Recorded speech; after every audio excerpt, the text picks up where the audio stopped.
mon colonel, mon très bahuté et très vénérable ancien, mon officier. Donc c'est une grande joie de te recevoir parmi nous. Il n'est pas si loin le temps où, au siècle dernier, dans la brume bretonne du plateau de Prazen, tu incarnais l'empereur des Français, l'usurpateur. Et si je me souviens bien, même ta fiancée, Sabine, était à l'époque en Joséphine surprise. Au temps où nos casoars flottaient rapides et légers comme des rêves ébauchés, des rêves de Saint-Cyrien, des Saint-Cyriens ébauchés, des rêves de gloire au service de la France et des dames. Je ne vais pas réciter la gloire, la phrase ou la vision de Saint-Cyr. Je vais arrêter mes messages subliminaux entre Syrah, mais je sais qu'il y a même des dolos dans la salle. Aujourd'hui, ce n'est pas le caporal corse usurpateur à qui tu viens donner vie, mais la sainte de la patrie, la sainte peut-être de la légitimité. Émeric de Maissy, vous n'êtes pas né à Domrémy, mais vous en revenez, je crois, aujourd'hui.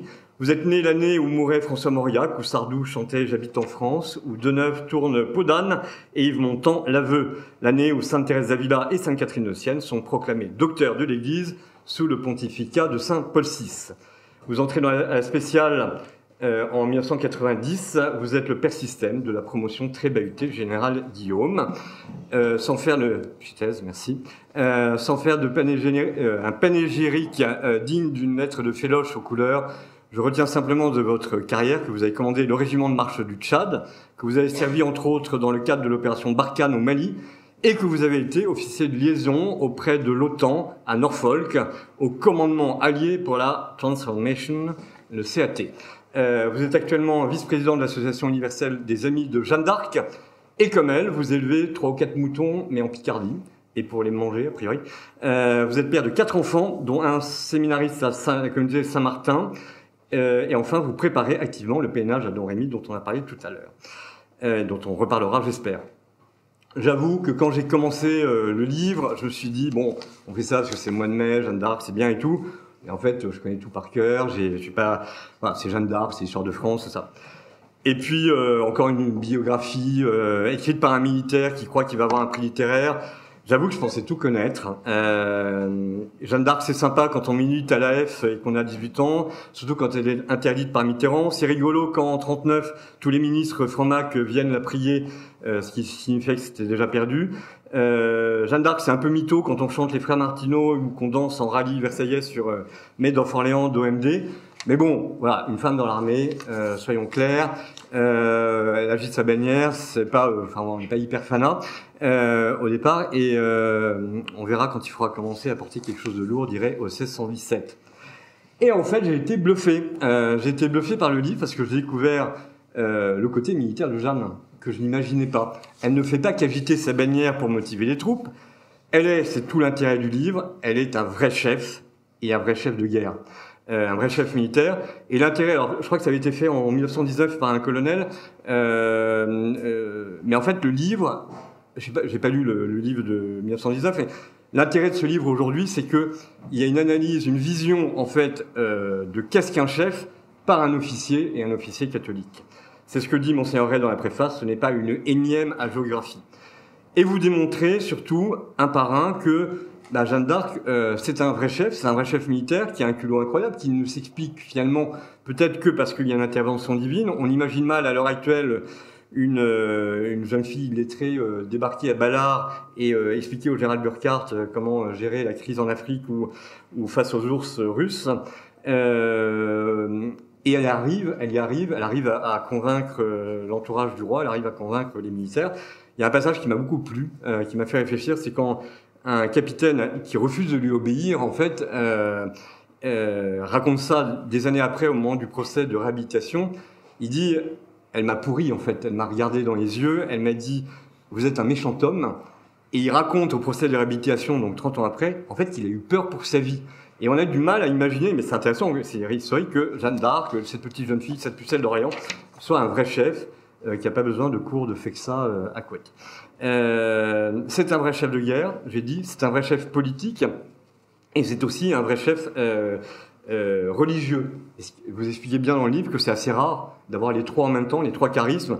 On a des Napoléons, des Césars qui sont des génies militaires, mais qui ne sont pas des grands spirituels. On a Louis XIV qui est un génie politique, mais pas un grand militaire. Le roi Baudouin ou Louis XVI qui sont des grands spirituels, mais à l'inverse, Richelieu ou Talleyrand qui sont des grands politiques et pas des grands spirituels. Jeanne, c'est un peu un cas unique. Et la concordance des trois réunis, dites-vous, en Jeanne est très rare, voire impossible. C'est peut-être la marque de l'intervention de la providence divine. Tous ceux qui ont tenté d'expliquer Jeanne sans Dieu se sont perdus dans un labyrinthe aux dédales inextricables, dit Benoît XV, que vous citez page 63. Vous serez donc interrogé pendant les premières 20 minutes par Esteban dans ce labyrinthe d'incrédulité, par notre catéchumène qui continue à ne croire qu'il ne croit pas, et qui essaiera de voir si en retirant Dieu de l'équation, le mystère de Jeanne est encore debout. La main de Dieu donc aurait choisi un camp, Dieu est dans notre camp, ça tombe bien, on est français, je suis catholique et français comme le bon Dieu. Et pour en débattre, je pensais trouver un Anglois, et en fait ce sera une Italienne, puisque l'Anglois s'est défilé perfide comme l'Albion. Donc Isabella, mère de famille, qui a hurlé en découvrant le sous-titre, pourquoi Dieu aurait choisi la France plus que l'Italie. Et donc vous essayerez de lui expliquer que ce n'est pas un cocorico arrogant, mais bien une véritable vocation que la France possède, qui n'est pas forcément écrasante pour les voisins. Page 103, vous écrivez que la vocation de la France est de proclamer au monde la royauté du Christ et s'y soumettre pour porter des fruits de paix et de justice. Je ne sais pas si le pape actuel va lire le livre avant qu'il ne vienne en France, mais ça peut être intéressant.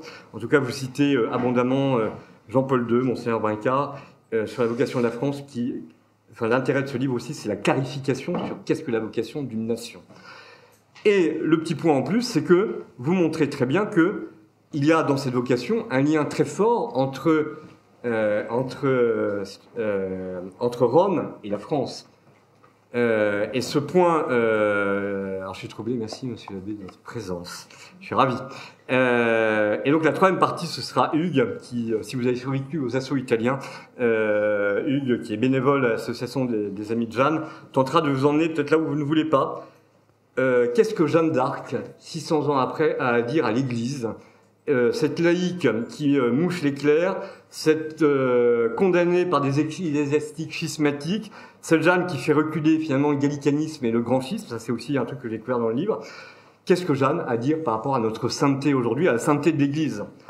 Alors pour ne pas conclure, je vais laisser parler Bernanos et après Peggy. Bernanos écrit: l'heure des saints vient toujours. Notre Église est l'Église des saints. Qui s'approche d'elle avec méfiance ne croit voir que des portes closes, des barrières et des guichets, une espèce de gendarmerie spirituelle. Mais notre Église est l'Église des saints. Pour être un saint, quel évêque ne donnerait son anneau, sa mitre, sa crosse? Quel cardinal sa pourpre? Quel pontife sa robe blanche? Ses camériers, ses suisses et tout sont temporels. Qui ne voudrait avoir la force de courir cette admirable aventure? Car oui, la sainteté est une aventure, elle est même la seule aventure. Qui l'a une fois compris est entré au cœur de la foi catholique, a senti tressaillir dans sa chair mortelle une autre terreur que celle de la mort, une espérance surhumaine. Notre Église est l'Église des saints. Mais qui se met en peine des saints? On voudrait qu'ils fussent des vieillards pleins d'expérience et de politique. Et la plupart sont des enfants. Or l'enfance est seule contre tous. Notre Église est l'Église des saints. Et Peggy de rajouter, pour creuser le mystère de la charité, le mystère de la sainteté, nous sommes vos fidèles, Seigneur. Envoyez-nous vos saints, nous sommes vos brebis, envoyez-nous vos bergers. Nous sommes le troupeau, envoyez-nous les pasteurs. Nous sommes de bons chrétiens, vous savez que nous sommes de bons chrétiens. Alors comment que ça se fait que tant de bons chrétiens ne fassent pas une bonne chrétienté? Il faut qu'il y ait quelque chose qui ne marche pas. Si vous nous envoyez, si seulement vous vouliez envoyer l'une de vos saintes, il y a bien encore, on dit qu'il y en a, on en voit, on sait qu'on en connaît, mais on ne sait pas comment que ça se fait. Il y a des saintes, il y a de la sainteté, et ça ne marche pas tout de même. Il y a quelque chose qui ne marche pas. Il y a des saintes, il y a de la sainteté, et jamais, pourtant, le règne du royaume de la perdition n'avait autant dominé sur la face de la terre. Il faudrait peut-être autre chose, mon Dieu. Vous savez tout. Vous savez ce qui nous manque. Il nous faudrait peut-être quelque chose de nouveau, quelque chose qu'on n'aurait encore jamais vu, quelque chose qu'on n'aurait encore jamais fait, mais qui oserait dire, mon Dieu, qu'il puisse encore y avoir du nouveau après 14 siècles de crétinté. Après tant de saintes et tant de saints, après tous vos martyrs, après la passion et la mort de votre Fils, enfin, ce qu'il nous faudrait, mon Dieu, il faudrait nous envoyer une sainte qui réussisse. Alors, je ne sais pas si la sainteté va réussir ce soir, mais j'ai cette parole. Est-ce que je peux me permettre deux corrections essentielles? Bon, la première, c'est que je ne suis pas vice-président des Amis de Jeanne d'Arc, mais président, puisque j'ai eu l'honneur de succéder à Jacques Tremblay de Villers il n'y a pas très longtemps. Et la deuxième, effectivement, j'avais des moutons chez moi qui maintenant sont dans mon frigo. Ce qui fait effectivement, non pas un lien avec Jeanne d'Arc, parce que Jeanne n'était pas bergère. Elle n'était pas bergère. Elle le dit dans son procès, elle n'allait pas garder les troupeaux. C'est important de le préciser, parce qu'au fond, il y a beaucoup de points communs entre Jeanne et Jésus, on y reviendra peut-être, notamment le fait qu'ils sont tous les deux appelés bergers ou bergères, mais ils n'ont pas été. Très bien.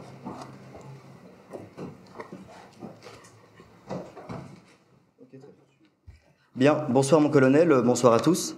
Donc effectivement, Arnaud vient de le rappeler, il y a tout juste 105 ans, le 16 mai 1920, le pape Benoît XV, pendant son homélie de la canonisation de Jeanne d'Arc, affirme, je cite, « Tous ceux qui ont tenté d'expliquer Jeanne sans Dieu se sont perdus dans un labyrinthe en dédale inextricable. » Et effectivement, la lecture de ce passage m'a beaucoup touché, mais tout de suite, l'insolence qui me caractérise m'a donné l'inspiration de dire peut-être qu'avec cette l'assise de la foi catholique, on peut lire une intervention divine constante dans l'épopée joannique, mais à défaut d'être un labyrinthe, si on ne voit pas Dieu, il me semble qu'on peut également être dans un tunnel où justement j'aimerais vous interroger, parce que dans cet ouvrage, donc il y a 3 grands postulats sur lesquels vous ne revenez pas, à savoir l'existence de Dieu, ce qui peut quand même être questionné, mais c'est pas l'objet de la conférence, mais ça inonde toutes les questions qui vont suivre.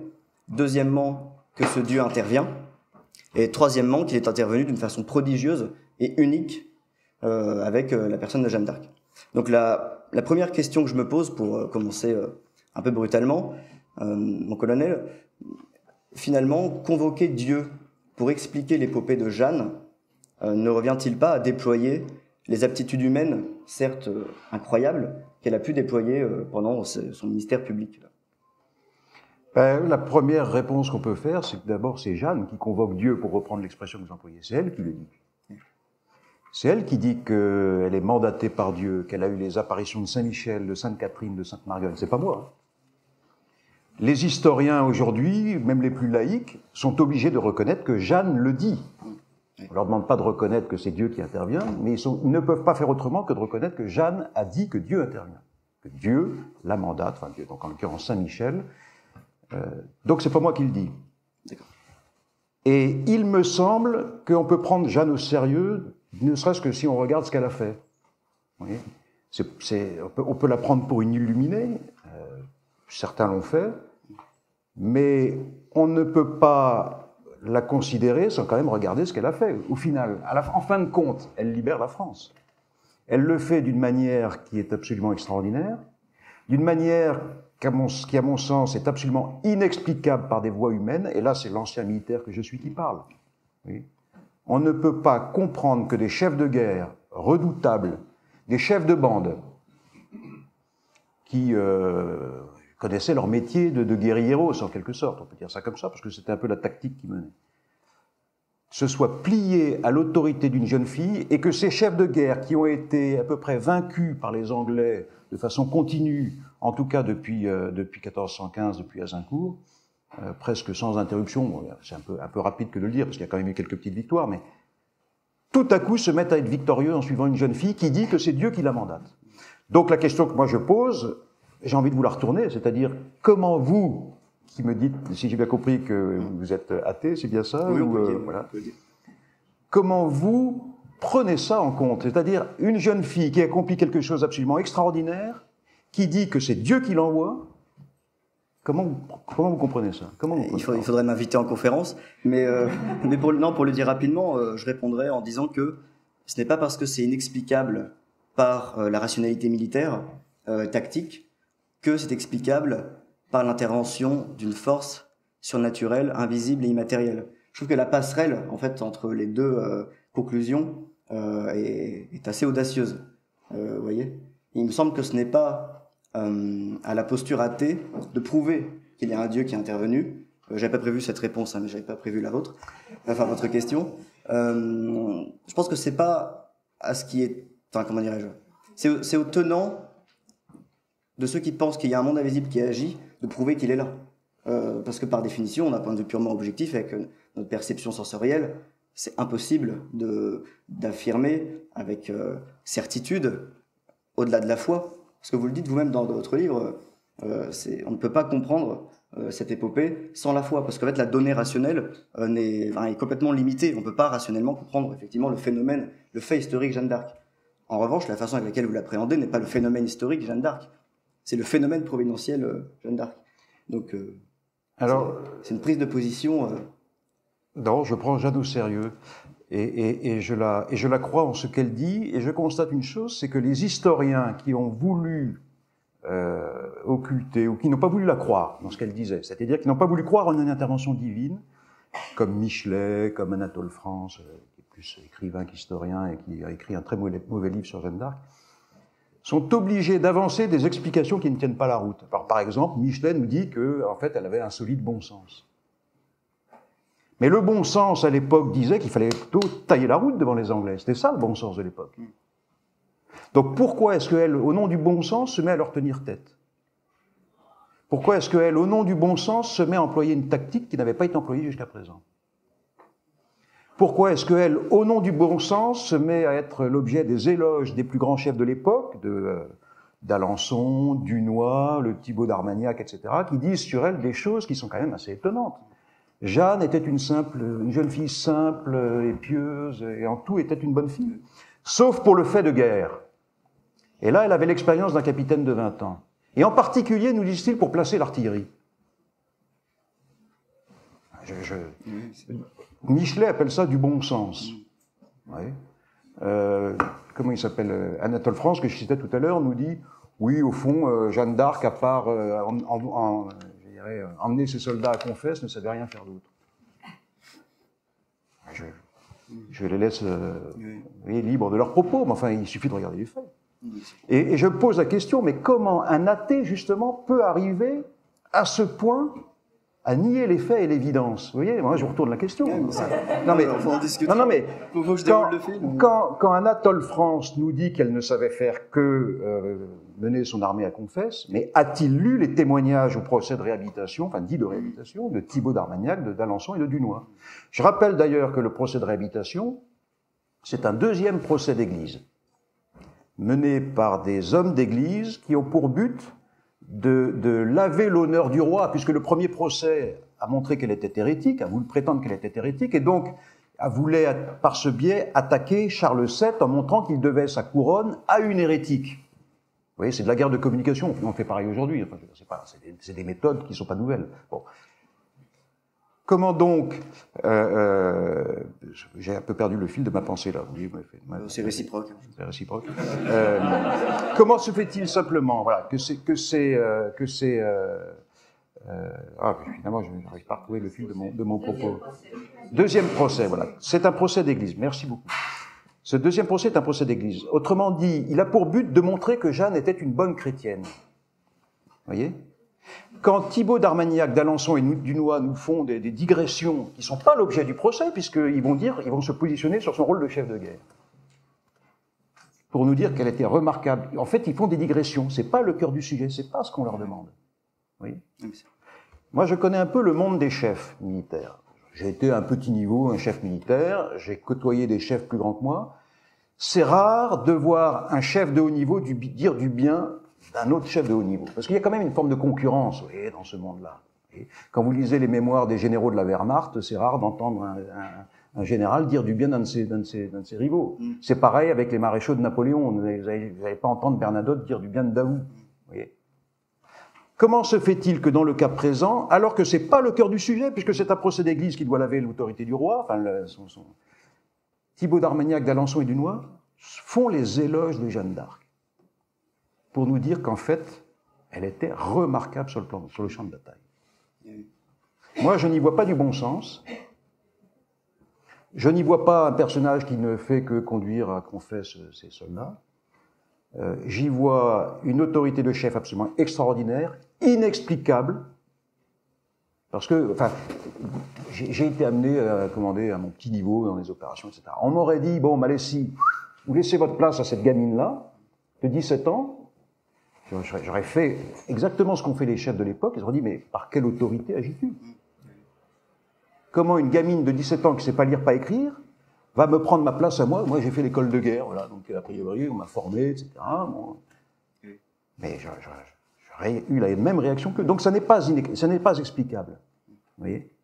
Et non seulement c'est pas explicable, mais moi je constate une chose, c'est que, contrairement à ce que tu as dit Arnaud, c'est pas dans le domaine religieux qu'elle est un chef exceptionnel, parce qu'elle n'est pas un chef religieux, elle est un chef politique, stratégique et tactique. Vous voyez, c'est les trois dimensions de la guerre, c'est les trois dimensions, les trois composantes principales de la guerre. La tactique, c'est la guerre à l'échelle de celui qu'on voit dans le blanc des yeux.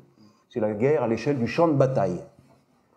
La stratégie, c'est la guerre à l'échelle de sa dimension globale, c'est-à-dire avec ses dimensions diplomatiques, culturelles, économiques. C'est la guerre à l'échelle d'un front beaucoup plus large. Et la politique, c'est les buts que l'on assigne à la guerre, aux armées. Moi, je fais simplement ce constat que Jeanne d'Arc est, à mon sens, le plus parfait alignement qui soit entre le politique, le stratégique et le tactique.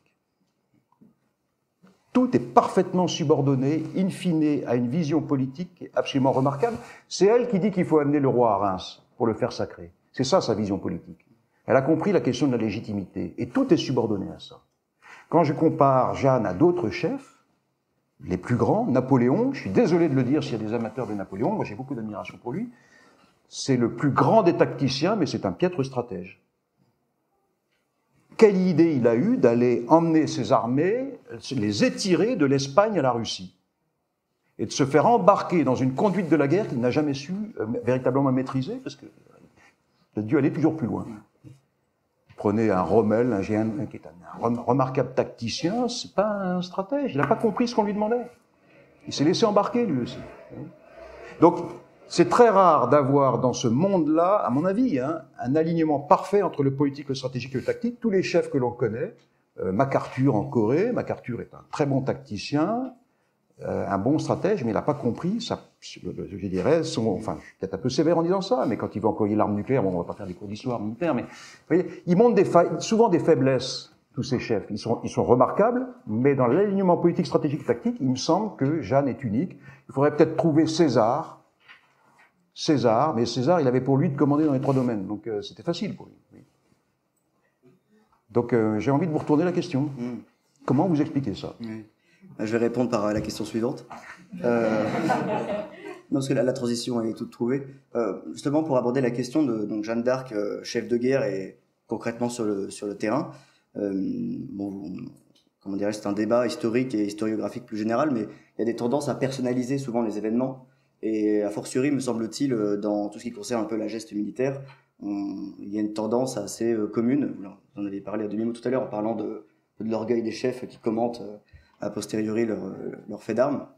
Dans cette tendance à personnaliser les événements et précisément comment dirais-je, les batailles que Jeanne d'Arc a pu mener, la question que j'aimerais vous poser, mon colonel, c'est est-ce que la géographie n'a pas, et l'exaltation romantique catholique autour de Jeanne d'Arc n'en a pas fait une sorte j'ai pas envie de, une icône, une sorte d'idole en fait de guerre.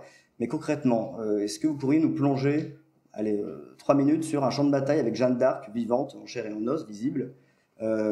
Concrètement, que faisait-elle et en quoi consistaient ses missions de commandement? Parce que dans votre livre, vous nuancez en précisant qu'elle était accompagnée par une batterie de dirigeants qui pouvaient prendre même des décisions.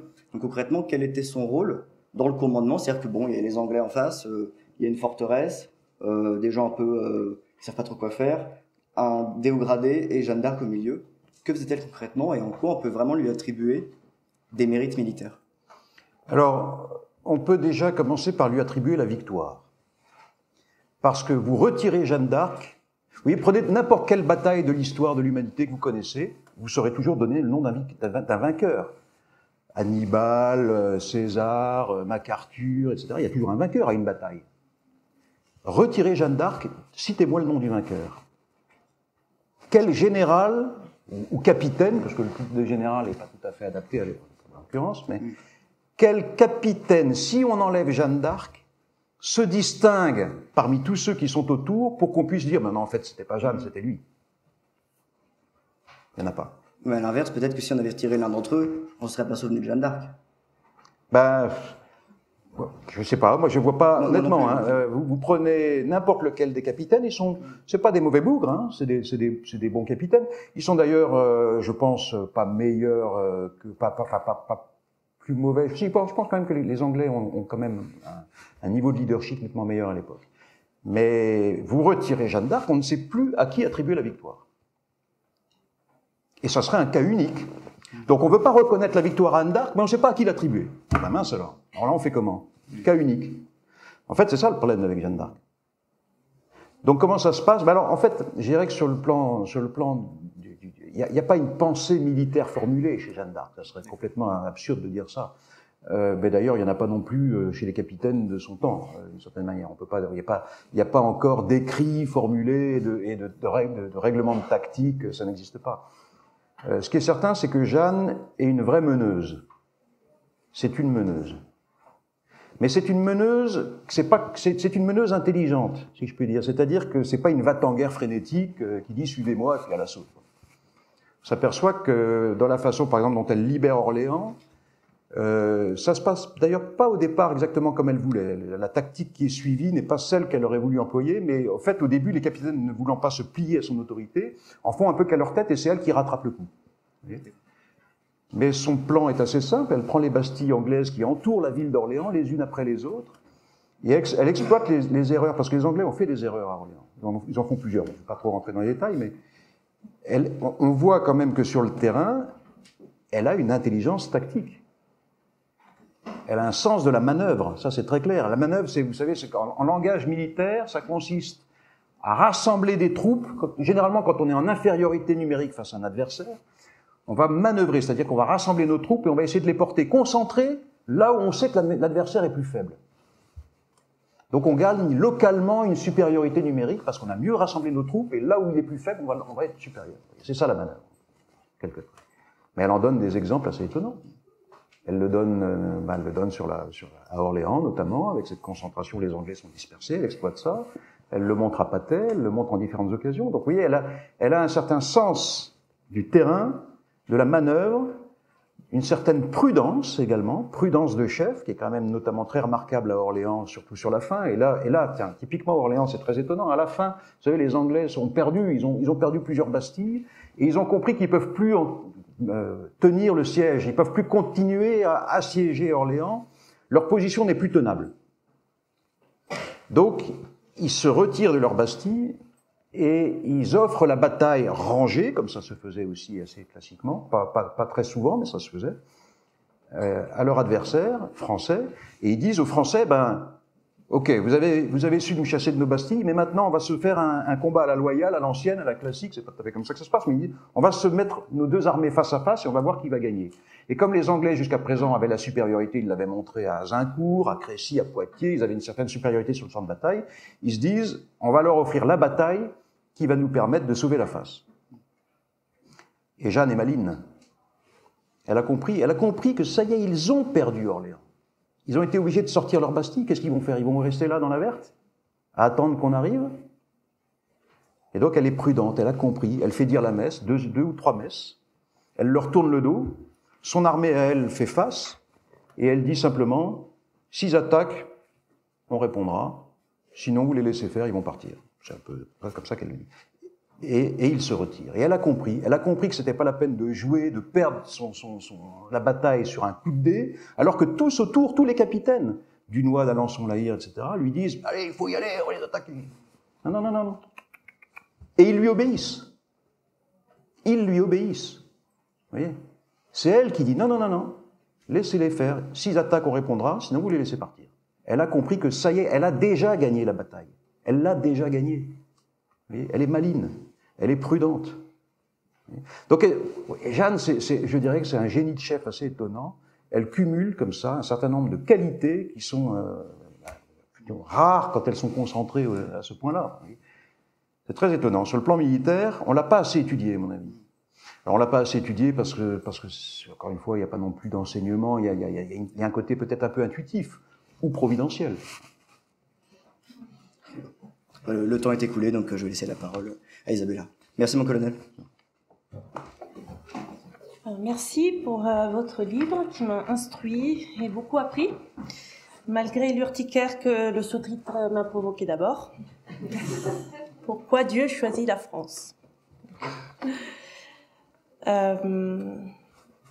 Effectivement, un point qui peut susciter des interrogations et perplexités d'emblée est « Dieu peut-il choisir un pays ?» Vous vous rappelez qu'il l'a déjà fait avec le peuple d'Israël, qui était un peuple, non un pays, mais... Et vous rappelez aussi que ce choix de Dieu peut se faire aux dépens d'autres peuples. Vous le dites, page 87. Donc en ça, vous m'avez convaincu. Dieu peut choisir un pays. Mais alors, si Dieu peut choisir un pays, il n'est pas dit qu'il ne peut en choisir qu'un.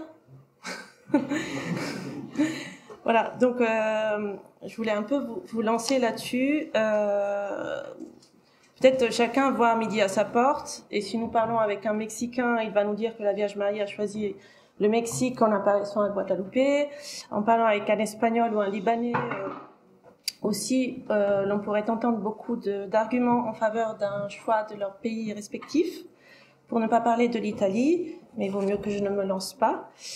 Vous allez me dire que vous n'avez pas voulu traiter de toutes les missions confiées à tous les pays du monde, mais uniquement de celle de la France. En gros, le sous-titre dirait que Dieu a choisi, ne dirait pas que Dieu a choisi uniquement la France, mais que la France a été choisie par Dieu, parmi d'autres, pour une mission bien particulière, si j'ai bien compris, et pourtant centrale, celle de faire rayonner son Église, de protéger l'Église en tant que sa fille aînée, et surtout de sauver tous les hommes, rien que ça. Donc, j'en arrive à ma question. Est-ce que vous êtes opposé à l'idée que Dieu ait pu choisir aussi d'autres pays pour différentes missions? J'ai bien lu votre réponse dans le livre, hein, mais je voudrais que vous l'explicitiez aussi pour nos auditeurs. Et aussi celle de la France, s'il y a d'autres missions pour d'autres pays, celle de la France, est-ce qu'elle est la plus importante, puisqu'il s'agirait carrément du salut de tous les hommes? Est-ce cela? Et en plus, vous écrivez être la nation par laquelle Jésus étendra sa royauté à toute la terre. Alors, c'est bon, je réponds. Désolée. Non, mais le sujet est central, là, à mon avis. Est-ce qu'il peut choisir un pays? Oui, je crois. Est-ce qu'il peut choisir une ville? Est-ce qu'il peut choisir Rome? Oui, Dieu le fait. Il est souverain. Bon, j'ai pas dit qu'il choisissait la France pour sauver les hommes. En tout cas, c'est pas ce que j'ai écrit et c'est pas ce que je pense. Non, je dis simplement que là, on touche la question de la vocation d'une nation. Je pense que la France a une vocation particulière. Je ne me suis pas plongé dans l'étude de toutes les vocations des nations, mais il me paraît assez manifeste que Dieu peut confier à certaines nations des missions ou une vocation. Alors, il y a une différence d'ailleurs entre mission et vocation. Une mission, c'est quelque chose de ponctuel. Moi, j'étais militaire, quand on me donnait une mission, une fois que je l'avais remplie, elle était terminée, on m'en donnait une autre. La vocation, c'est beaucoup plus profond que ça relève beaucoup plus de l'identité. Et au fond, la question qui se pose avec la vocation et avec la France, et avec toute nation, avec la question de la vocation des nations, c'est comment une nation fait se rencontrer sa culture, sa géographie, son histoire, son identité profonde avec le message de l'Évangile pour participer à l'œuvre de Dieu, coopérer à l'œuvre de Dieu, son œuvre qui est Dieu cherche le salut de tous. D'accord? Donc la question de la vocation de la France, comme la question d'une autre vocation d'un autre pays, c'est comment un pays, avec son identité, sa culture, contribue à l'œuvre de Dieu qui veut le salut de tous. Comment on coopère? Au fond, c'est ça. C'est l'histoire du salut, c'est l'histoire, si j'ai bien compris, c'est l'histoire des opérations de Dieu et de la coopération des hommes. Donc les nations sont appelées à coopérer. Et elles l'ont fait dans le passé. L'Italie romaine l'a fait. L'Italie romaine avait pour mission d'offrir le premier cadre d'expansion de la foi chrétienne. C'était sa mission d'une certaine manière, peut-être sa vocation, parce que derrière ça, il y a quelque chose qui perdure avec Rome aujourd'hui. Donc, l'idée est là, vous comprenez ce que je veux dire, c'est que Dieu veut que les nations coopèrent à son plan de salut. Voilà. Donc, moi, tout simplement, ce que je dis, c'est que on ne peut pas comprendre Jeanne d'Arc si on la considère comme un événement ou un phénomène isolé dans l'histoire de France. Et Jeanne d'Arc n'est pas un phénomène isolé dans l'histoire de France. Et on ne comprend rien à Jeanne d'Arc si on veut en faire simplement une espèce de météorite qui passe comme ça dans le ciel de France. Il y a une continuité, je dirais, de ce que le pape Saint-Pidis, italien, qualifiait la prédilection de Jésus pour la France. Donc, vous voyez, quand je parle de cette vocation particulière et de l'amour particulier de Jésus pour la France, on pourrait dire c'est un Français qui fait cocorico. Mais non, en fait, je ne cite pas des Français. Vous avez cité beaucoup de papes, effectivement. Je cite beaucoup de papes. Oui. Hein, Léon XIII qui parle de la nation prédestinée. Saint-Pidis et d'autres, etc. J'ai trouvé 25 papes, alors on en a cherché, j'ai fait pas mal de recherches là-dessus, 25 papes, et on en trouverait d'autres si on continue les recherches, mais qui ont des déclarations très fortes sur la France, mais très fortes, et qui toutes, je dirais, vont dans le sens d'une mission particulière de la France au profit de l'Église, et au fond d'une vocation particulière de la France. Jusqu'à Jean-Paul II, France éducatrice des peuples, etc. Je ne sais pas, hein, je pose la question, je ne l'ai pas étudié, est-ce que d'autres nations font l'objet d'autant, je dirais, d'insistance de la part des papes sur leur rôle particulier? Je ne sais pas, je pose la question. En tout cas, pour la France, c'est manifeste. Et simplement, ce qu'il faut comprendre, c'est que tous ces papes, d'ailleurs, dont beaucoup ont parlé avant Jeanne, vous voyez, quand un pape, c'est Grégoire IX, dans une lettre à Saint-Louis, il faudrait que je retrouve la citation exacte, mais au fond, ils disent que d'ailleurs Saint-Pidis dit plus tard, la tribu de Judas, hein, Judas, J-U-D-A, pas Judas Iscapal, pas le traître, hein, vous avez compris, Judas c'est la tribu de David, la tribu de Judas de l'ère nouvelle, en parlant de la France. Vous voyez ? Au fond, là, on touche au cœur de la mission de Jeanne. Jeanne n'intervient pas comme ça par hasard, mais il y a une longue continuité de déclarations de papes qui sont, je dirais, appuyées par des faits, et Jeanne prend sa place dans cette continuité-là. Ça me paraît essentiel de le comprendre. Vous voyez ? Donc la mission de Jeanne, je dirais qu'elle surgit dans l'histoire de France pour sauver la France. Vous êtes d'accord avec moi là-dessus ? Oui. Elle surgit. Elle est la force qui surgit dans la maison de David. Ça vous rappelle peut-être le cantique de Zacharie. Elle est la force qui surgit dans la maison de David, c'est-à-dire qu'elle est cette force qui va venir nous sauver dans la maison de David, c'est-à-dire dans la maison de Charles VII, dont toute la liturgie du sacre fait le successeur de David. À un point, je dirais, il faut bien comprendre une chose, c'est que tous les rois de la grande chrétienté reçoivent une onction. Ça s'appelle un couronnement. Je ne sais pas comment on dit ça en italien, je crois qu'en anglais ça se dit coronation. Incoronazione. Krönung en allemand, Koronastia, un truc comme ça en russe, etc. Dans tous les pays de la grande chrétienté, on appelle ça un couronnement. C'est-à-dire qu'on semble insister sur l'idée qu'on va mettre une couronne sur la tête d'un roi, avec une bénédiction. Il n'y a qu'en France qu'on parle de sacre. Et pourquoi est-ce qu'on parle de sacre en France ? Parce qu'il y a une grande différence avec tous les autres pays. C'est que dans tous les pays de la grande chrétienté européenne, l'huile, elle est bénie par un évêque. En France, l'huile n'est pas bénie par un évêque, que je sache. Elle vient d'où, l'huile, en France ? Elle vient d'un oiseau ?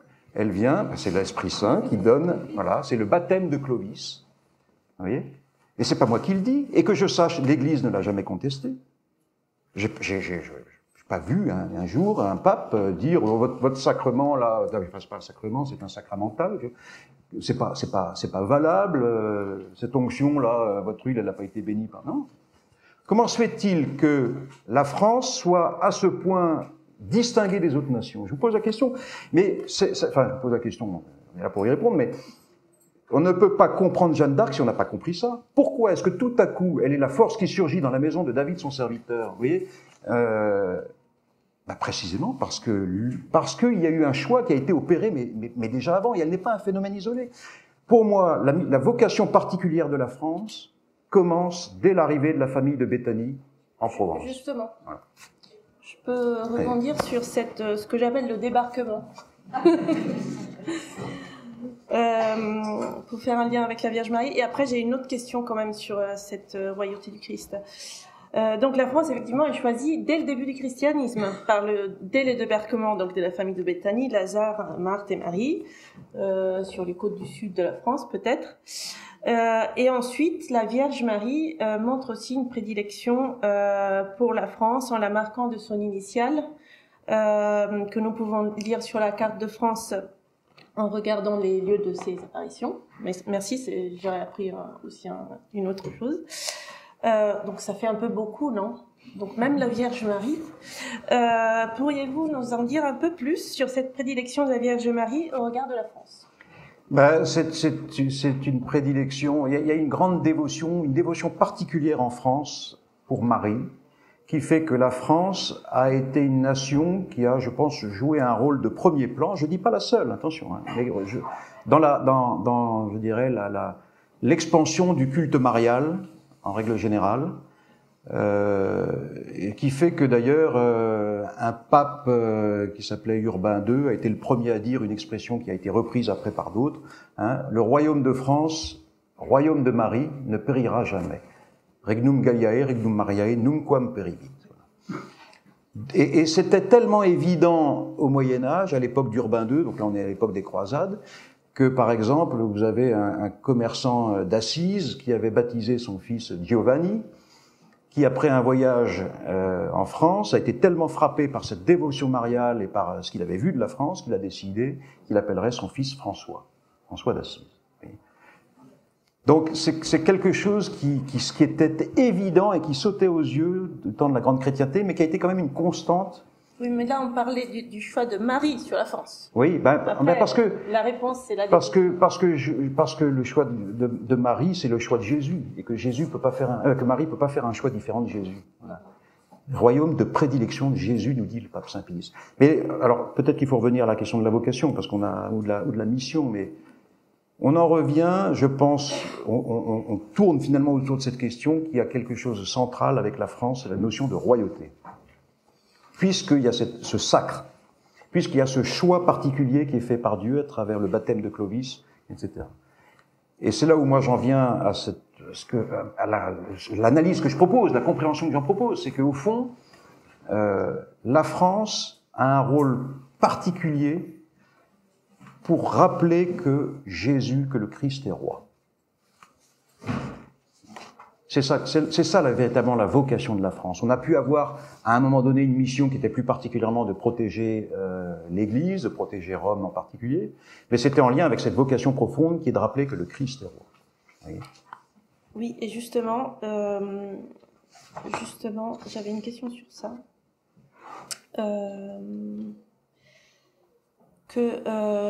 Comme Jeanne l'a dit plusieurs fois, effectivement, Dieu a choisi la France, et non seulement, mais elle lui appartient, et Dieu est son roi depuis le baptême de Clovis. Donc le roi de France n'est qu'un lieutenant du vrai roi qu'est Dieu. Pourriez-vous développer ce point et aussi nous éclairer sur la royauté de Dieu en régime de république laïque? Alors, Jeanne n'appelle jamais Charles VII roi, elle ne le considère pas roi tant qu'il n'est pas sacré. Elle l'appelle gentil dauphin. Vous voyez ? Donc il y a cette idée que l'autorité doit nous être donnée d'en haut. Et je pense que ce que dit Jeanne là est parfaitement conforme à l'enseignement de l'Église. Vous voyez ? Il me semble, je me tourne vers les hommes d'Église qui sont là, Monsieur l'abbé. Elle nous rappelle que l'autorité nous vient d'en haut et qu'au fond, Dieu a établi des rois pour être ses lieutenants. Vous savez, vous connaissez tous cette parabole, un homme de la haute noblesse partit en voyage pour se faire donner la royauté. Il dit, donc c'est Jésus, on peut imaginer qu'après l'ascension, il est parti en voyage pour se faire donner la royauté, il doit revenir revêtu des attributs de la royauté. En tout cas, il est roi. Il va revenir comme roi. Et pendant son absence, il confie son royaume, il confie ses terres à des hommes, et il dit, faites de bonnes affaires. Donc à l'un, il va confier quelques villes, etc., ou des mines, enfin, il y a plusieurs... Et l'idée étant que il est le roi, il est le souverain, et il confie à ceux à qui il veut la royauté pour que nous fassions prospérer son bien. Vous voyez ce que je veux dire? Et donc c'est ça l'idée de la chrétienté, c'est ça l'idée qui est derrière la question du sacre et la question de Jeanne, qui ne veut pas appeler le roi roi, mais qui continue à l'appeler gentil dauphin tant qu'il n'a pas reçu cette onction royale. Donc je pense que là, ce qu'on a à travers Jeanne, c'est une démonstration ou une explication très très claire de la vision chrétienne de l'autorité et de la royauté. Et le roi est parti, je dirais, le roi de France reçoit son royaume en commande. D'ailleurs, Jeanne emploie cette expression, c'est-à-dire qu'au fond, il y a bien cette idée qu'il ne reçoit son autorité que jusqu'à ce que revienne celui qui est le détenteur légitime de l'autorité. Et donc, il faut parler de la République. La France d'aujourd'hui, comme vous le dites, est peut-être infidèle et refuse ce choix. Dieu semble ne pas intervenir contre ce refus. À l'époque de Jeanne d'Arc, il semble aussi que la France a été infidèle, ou en tout cas la mère du dauphin qui a compromis l'accession au trône de son fils. Mais Dieu est intervenu directement pour que la France se redresse. Pourquoi ne le fait-il pas maintenant ? C'est une très bonne question, et je pense qu'on est là aussi parmi les questions qui sont clés dans l'épopée de Jeanne. C'est-à-dire qu'il y a trois questions fondamentales dans l'épopée de Jeanne. Moi, je pense qu'il faut les rappeler. C'est la première question, c'est pourquoi une jeune fille? Dieu avait sous la main tout ce qu'il fallait comme chef de guerre pour être celui dont le prophète Isaïe nous dit vraiment tu es un Dieu qui se cache, Dieu d'Israël sauveur. Donc s'il se cache, il suffisait qu'il donne des talents de guerre à Dunois, à d'Alençon, à Lahire, à n'importe lequel de ses chefs. Il rétablissait la situation, il était le Dieu qui se cache. Mais là, il ne veut pas le faire, il veut signer son acte. Il veut montrer à tout le monde, attention, c'est bien moi qui interviens. Je le fais par les voies les plus improbables, par une jeune fille qui n'a aucune autorité, aucune compétence, etc., pour montrer, pour signer mon acte. Ça, c'est la première question. Pourquoi il veut passer par une jeune fille? Parce qu'il veut signer son acte. La deuxième question, c'est pourquoi la France finalement? Pourquoi est-ce que le roi de France était un type plus valable que son rival d'Angleterre? Assurément non. Les troupes françaises d'ailleurs de l'époque n'étaient pas meilleures que les troupes d'anglaises sur le champ de bataille, c'est-à-dire que vous demandez aux habitants de Soissons comment s'est passée la prise de Soissons par les troupes par les Armagnacs, ça a été une boucherie. C'était des bandes de bandits de grand chemin, comme leurs adversaires d'en face. Donc la question n'est pas, je dirais, dans les vertus particulières d'un peuple par rapport à un autre, d'un roi par rapport à un autre. Non, c'est une question d'un choix constant. Et là encore une fois, Jeanne n'est pas un phénomène isolé dans l'histoire de France. Et puis la troisième question, et qui rejoint vraiment ce que vous me posez comme question, c'est mais alors si le sacre est à ce point important pour Dieu qu'il veut mandater une jeune fille pour aller chercher le dauphin et le conduire à Reims. Parce que c'est la mission, c'est le cœur de la mission de Jeanne. C'est pas la seule, mais c'est le cœur de sa mission. Alors, dans ce cas, pourquoi est-ce qu'il intervient en 1429 et pas en 1792? Pourquoi est-ce qu'en 1792, quand la République va mettre un terme à cette tradition séculaire du sacre, Dieu n'intervient pas alors qu'il était intervenu à notre profit pour faire sacrer un roi? Je crois qu'il y a une raison profonde et très actuelle. C'est que nous sommes dans cette période de sortie du Moyen-Âge, à un moment où Dieu sait que nous quittons la grande chrétienté. Et nous allons rentrer successivement dans un ensemble de périodes troublées par lesquelles, petit à petit, va se créer de plus en plus un écart entre le pouvoir temporel et le pouvoir spirituel, qui étaient distincts mais pas séparés jusqu'à présent. Là, on va créer une véritable séparation. Et donc, Dieu le sait. Dieu voit tous les événements qui vont se produire.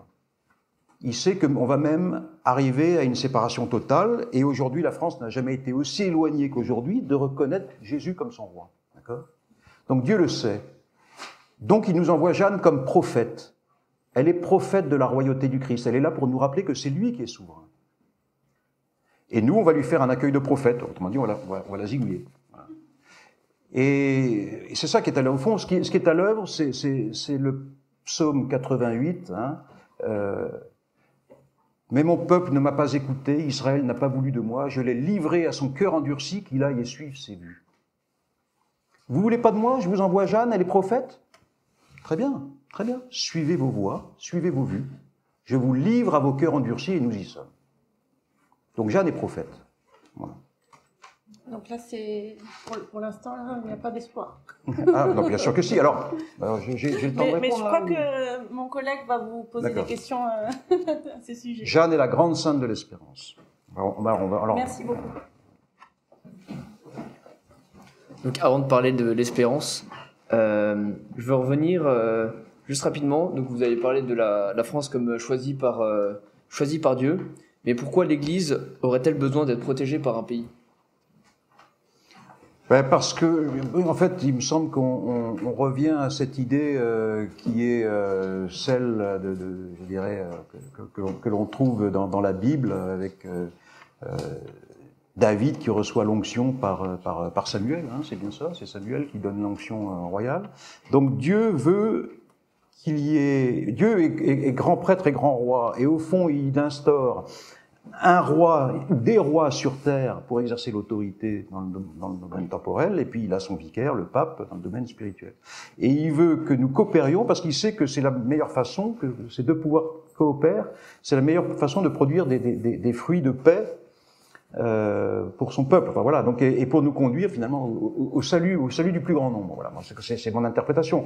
Mais donc je pense que c'est pour ça que Dieu veut qu'il y ait des rois, pour coopérer à l'œuvre dans le domaine temporel. Merci. Donc on a vu dans la première partie de cette conférence que Jeanne a vraiment agi comme un chef de guerre. Je me demande si elle ne commet pas un exploit juridique encore plus grand lorsque pendant son procès elle affronte seule, sans avocat, une cinquantaine de juges, d'assesseurs, dont des grandes pointures de l'Université de Paris. Et est-ce que cela voudrait dire que sa mission pour l'Église est encore plus grande que celle pour la France qu'on connaît avec le sacre? Je ne sais pas si elle est plus grande, je pense qu'elle est double.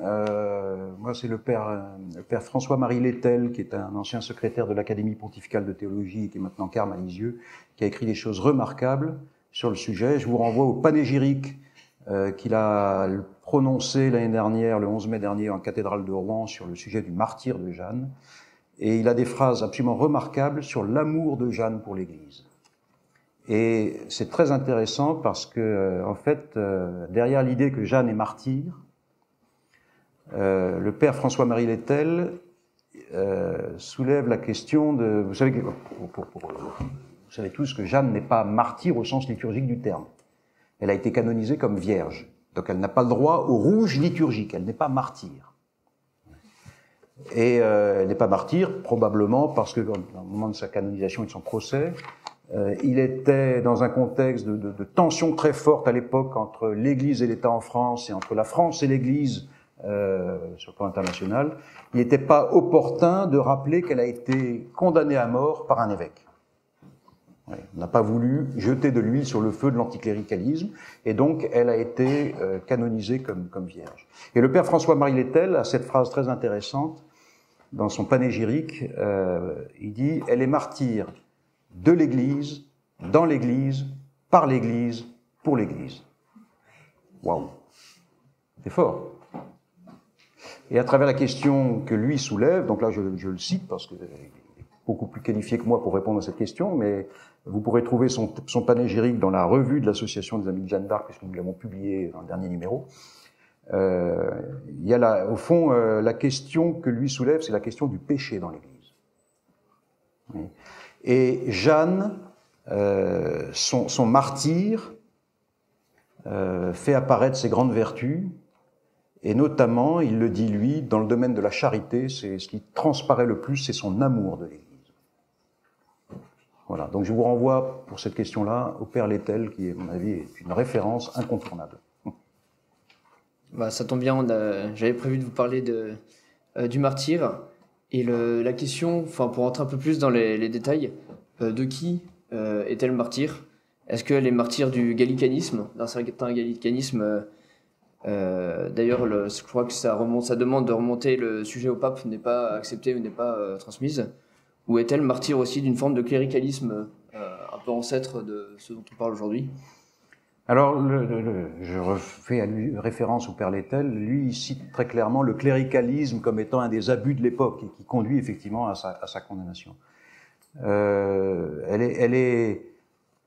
Moi, je pense qu'elle est d'une certaine manière martyre, non pas du gallicanisme, parce que je pense que l'expression n'est pas adaptée pour l'époque, pas encore.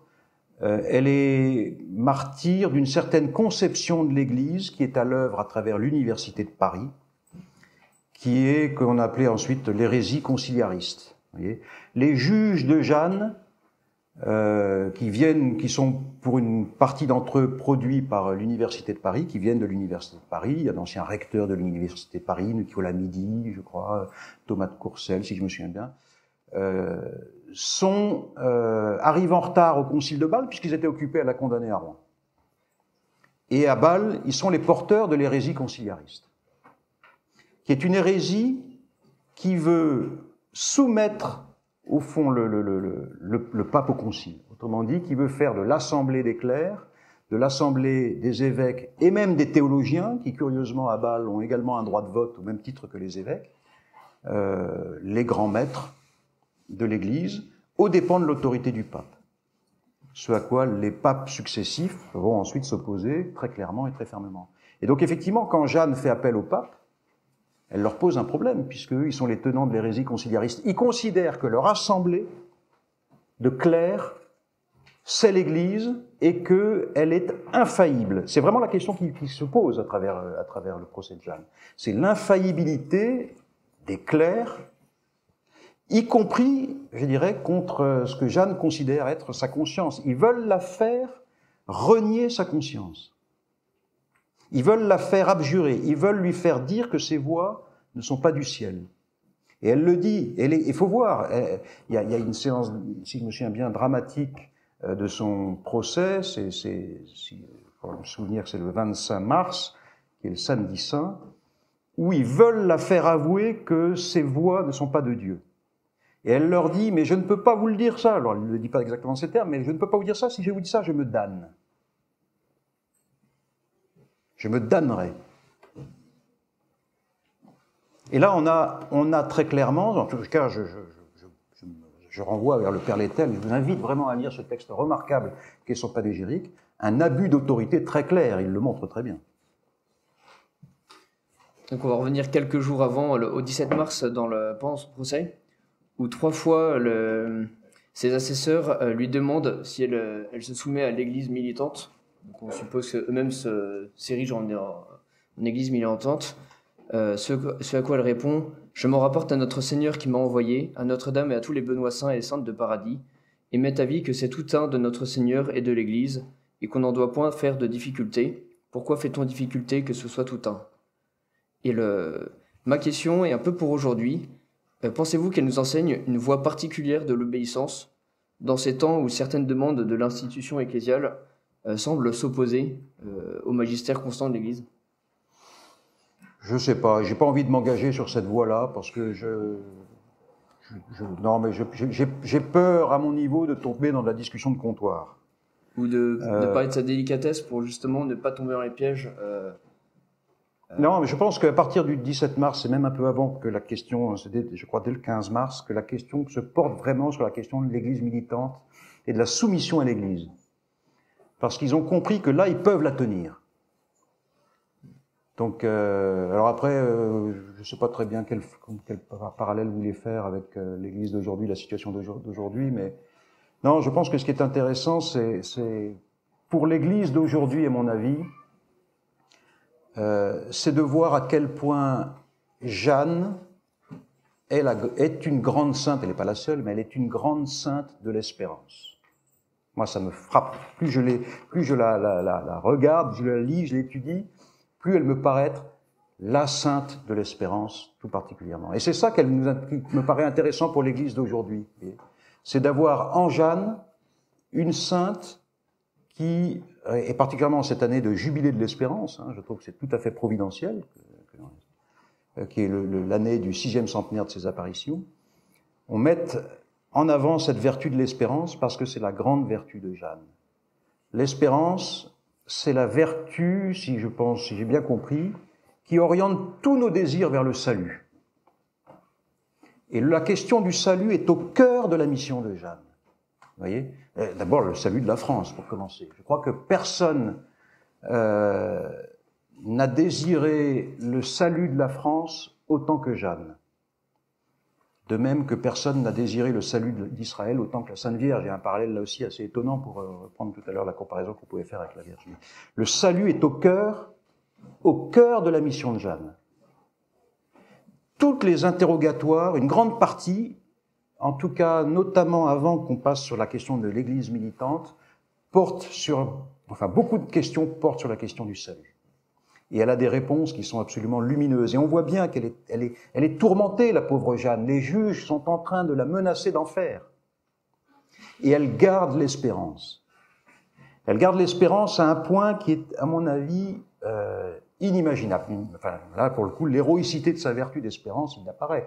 Son dernier dialogue est très intéressant pour ça, d'ailleurs. Son dernier dialogue, le matin, on vient lui annoncer qu'elle va être brûlée le jour même, elle l'apprend le matin.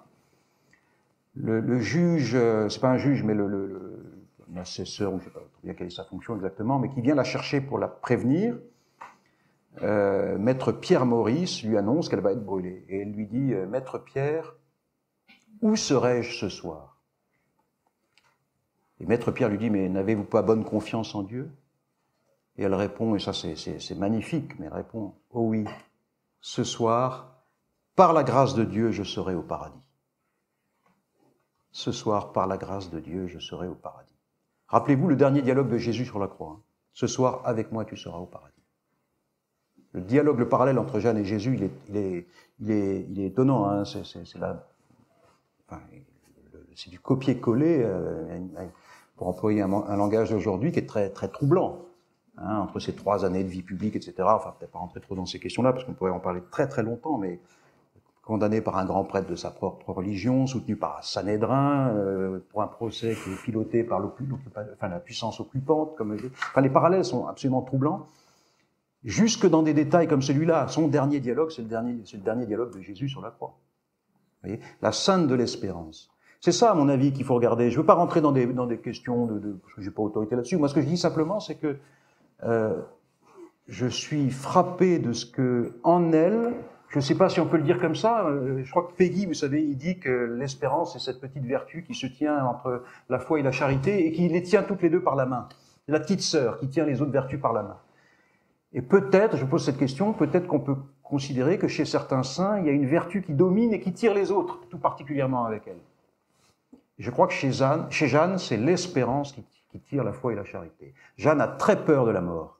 Elle a très peur, et en particulier de la mort par le feu.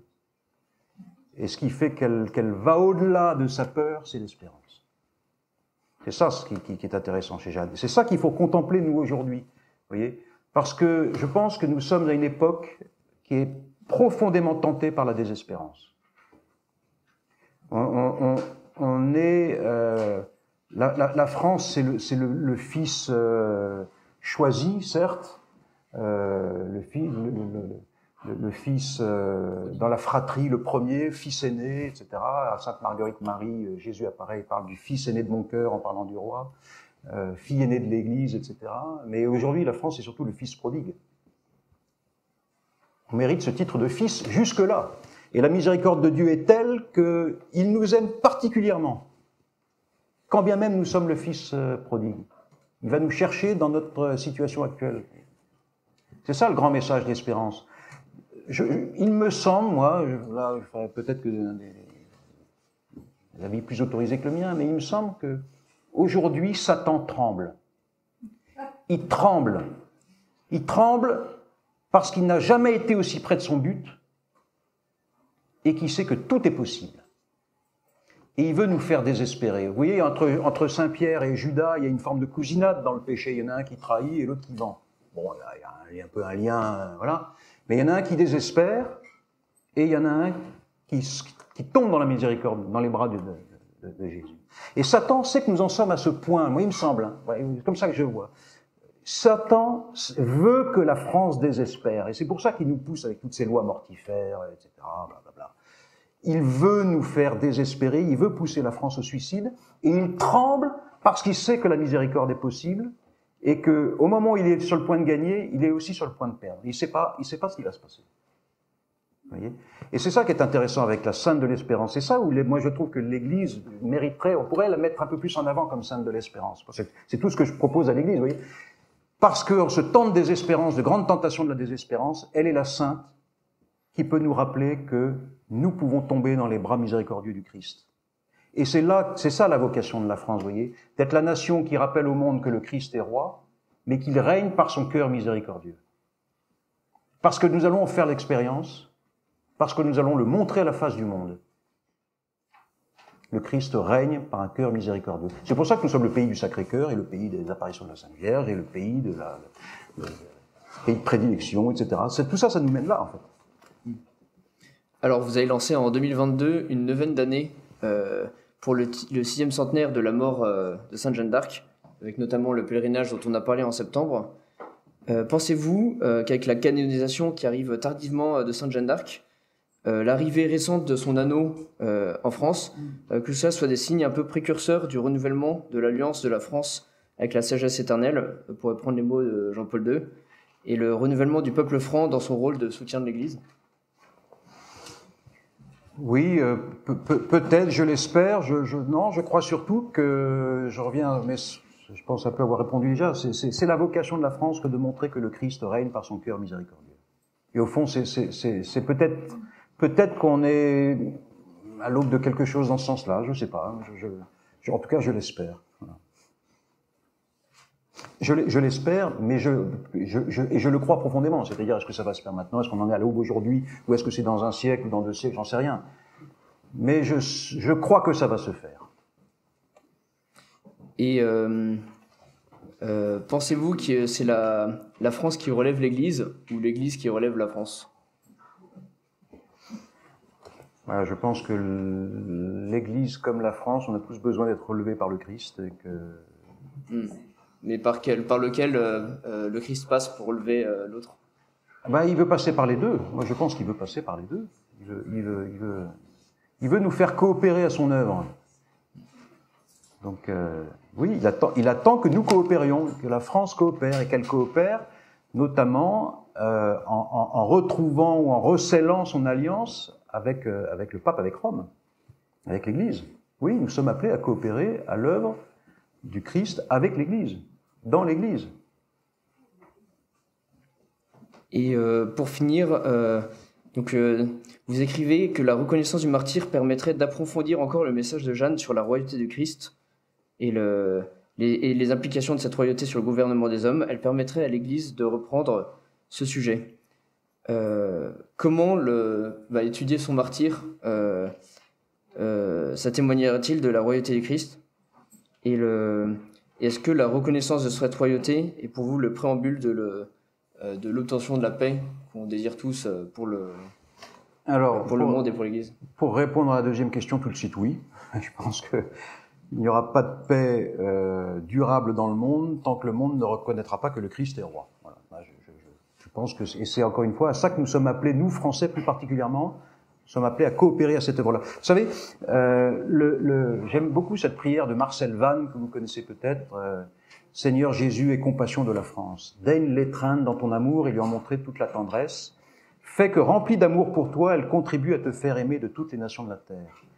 Ô amour de Jésus, nous prenons ici l'engagement de te rester fidèle à tout jamais et de travailler d'un cœur ardent à répandre ton règne dans tout l'univers. Et Marcel Vannes, qui reçoit cette prière de Jésus, a pour mission de nous la transmettre à nous, Français, pour que nous la récitions en français.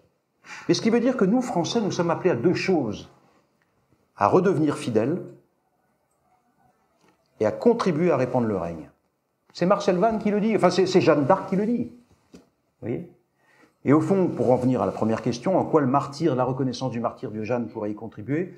Elle pourrait y contribuer, alors, je dirais indirectement. Pour moi, nous avons proposé avec le Père Lettel à Monseigneur Lebrun de se saisir de la question, c'est-à-dire qu'il accepte de porter la question de la reconnaissance du martyr à Rome, en tout cas dans un premier temps devant nos évêques en France.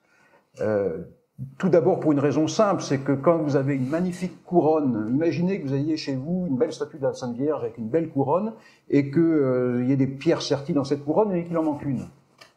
Vous avez envie de rajouter la belle pierre qui manque. Moi, c'est pour ça que je voudrais que Jeanne soit reconnue martyr, c'est parce qu'il lui manque encore cette belle pierre précieuse à sa couronne. Vous voyez, il lui manque cette pierre, voilà. Elle est martyr, ses voix l'appellent martyr. Ne te chaille pas de ton martyr, tu t'en viendras au paradis. On retrouve encore ce message d'espérance, d'ailleurs. Vous voyez, 14 mars 1431, devant ses juges, elle leur dit ça. Ses voix l'appellent martyr. Vous voyez, ces deux saintes sont des martyrs, Sainte Catherine et Sainte Marguerite. Sainte Catherine d'Alexandrie et Sainte Marguerite d'Antioche. D'accord? Dont d'ailleurs, c'est une petite digression, mais c'est intéressant quand même de le noter. Sainte Marguerite d'Antioche, c'est celle qui va résister aux pressions du préfet Olybrius, que le capitaine Haddock a rendu célèbre, qui veut la faire plier, et elle lui résiste jusqu'au martyre. Donc elle résiste, Sainte Marguerite, au pouvoir temporel. Et Sainte Catherine, à travers l'assemblée de ces savants qu'elle arrive à convaincre, mais ça se termine quand même pour le martyre pour elle, elle résiste au clerc de son temps. Donc vous avez les deux saintes, l'une qui résiste à l'assemblée des clercs et l'autre qui résiste au pouvoir temporel. C'est ce que fait Jeanne. Elle résiste aux deux. Elle résiste au pouvoir anglais et au pouvoir du juge cochon. Bref. Donc, moi je pense simplement que la question de son martyr est importante parce que c'est une justice à lui rendre. Elle est martyr, ses voix l'appellent martyr. Et indirectement, ça permettra simplement de rappeler sa mission particulière au profit de la royauté du Christ. Et de remettre ce sujet, parce que je pense que l'Église a tout dit sur le sujet, il y a rien de nouveau à dire. Pour ma part, je verrais bien quand même remettre un peu ce sujet, les enseignements qu'elle a déjà su diffuser sur la question de la royauté du Christ, de les remettre un peu à l'honneur. Je trouve que ça pourrait être un sujet qui mériterait d'être bon, c'est un avis de laïc, mais c'est en ça que je pense que remettre Jeanne sur le devant de la scène, rappeler son martyr et la célébrer notamment à l'occasion de son 6e centenaire, c'est indirectement rappeler cette question centrale qu'est la royauté du Christ. Voilà. Bien, merci beaucoup.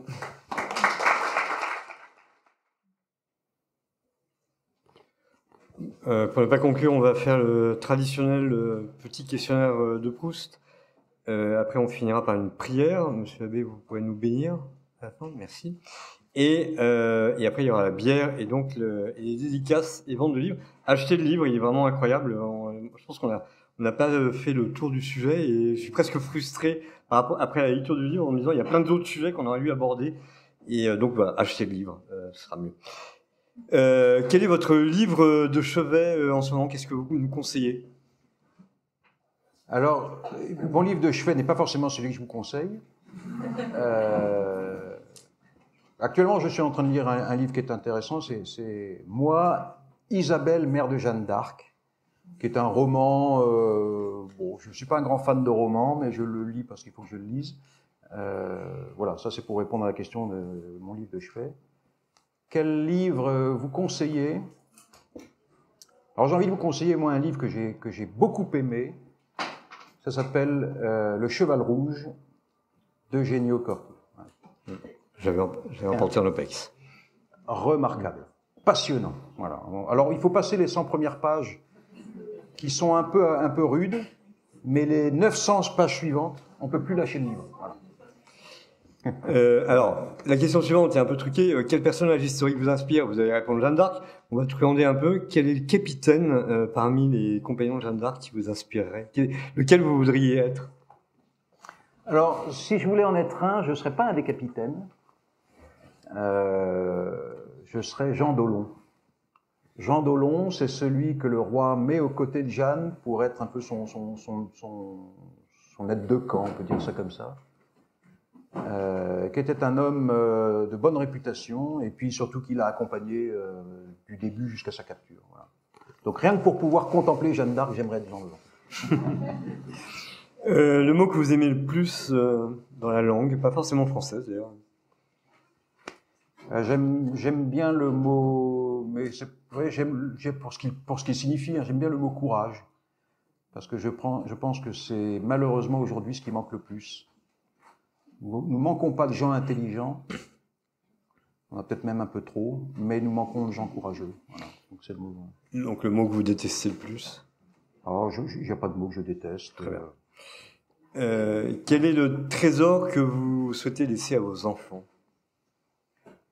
J'aimerais leur avoir transmis la foi. Hein. Et une fois mort, quand vous allez être face à Dieu, qu'est-ce que vous attendez qu'il vous dise? J'aimerais bien, avant qu'ils me disent bon allez maintenant purgatoire parce qu'il y a quand même pas mal de choses à aller passer au Karcher, j'aimerais bien qu'ils me présentent à Jeanne.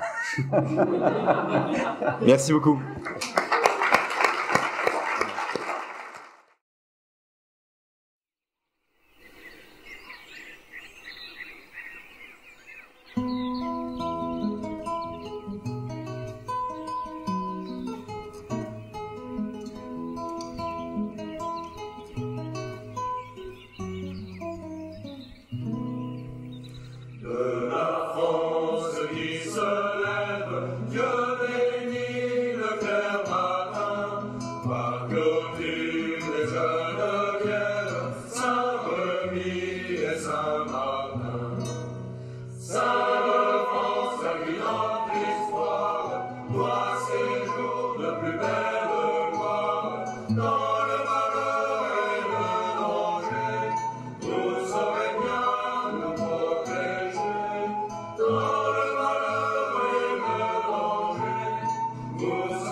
Yes,